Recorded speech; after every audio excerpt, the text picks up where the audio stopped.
86 మందికి ఈ జీవోతో అడ్డం పెట్టుకుని సీట్లు వస్తే 55 మంది తెలంగాణలో అస్సలు చదవని వాళ్ళు సీట్లు కొట్టారు.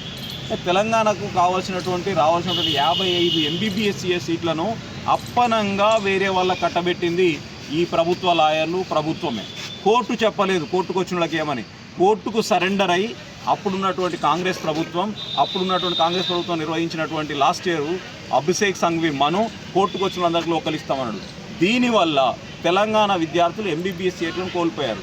ఈ జీవోను ఈ సంవత్సరం అన్న అమలు చేయండి.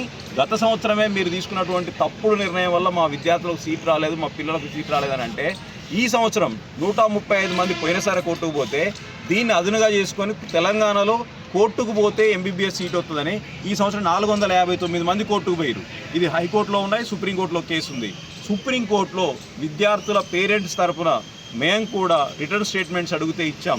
సుప్రీంకోర్టు దాకా వెళ్ళాం. ప్రభుత్వంలో మంత్రులను కలిసాం, ఎమ్మెల్యేలను కలిసాం, ప్రతిపక్షాలను కలిసాం. కానీ ఇది వీళ్ళందరికీ కూడా చిన్న న్యూస్ అవుతుంది.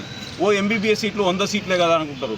ఒక్క విద్యార్థి సీట్ రాకపోతే ఆ తల్లిదండ్రులు ఎంత బాధపడతారనేది ఆ విద్యార్థి తల్లిదండ్రులు తెలుస్తుంది. ఎంతో కష్టపడి బీద బడుగు బలహీన వర్గాలు తెలంగాణలో మన చదువును నమ్ముకొని ఇక్కడనే 12th వరకు చదివి ఇక్కడనే నీట్ ఎగ్జామ్ రాస్తే వీళ్ళకి సీట్లు ఇవ్వకుండా సౌదీ అరేబియాలో, ఆంధ్రాలో ఎక్కడో చదివిన వాళ్ళకు సీట్లు ఇచ్చే డోర్ను ఓపెన్ చేసింది ప్రభుత్వం.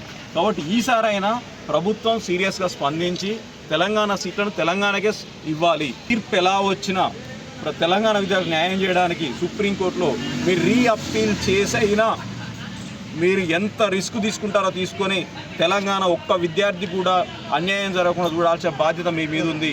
మీరు ప్రజాప్రభుత్వం అని చెప్పి విద్యార్థులను గాలికి వదిలేయడం కరెక్ట్ కాదని పేరెంట్స్ అందరం కలిసి డిమాండ్ చేస్తున్నాం. మీ ద్వారా అప్పీల్ చేస్తున్నాం, ప్రభుత్వానికి విన్నవించుకుంటున్నాం.